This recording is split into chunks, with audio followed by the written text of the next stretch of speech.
Today we're going to just top a hot chili.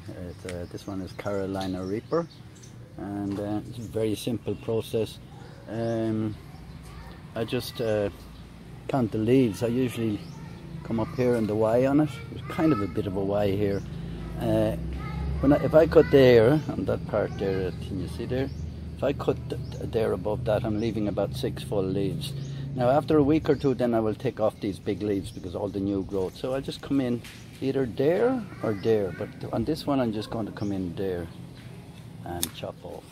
And within a week the new growth will be there, and these last bottom leaves, you need to leave leaves on because they need photosynthesis. And so anyway, I'll leave you with that. That's a short video, and I'll leave you with the sun in the background, or the sea in the background, and please subscribe.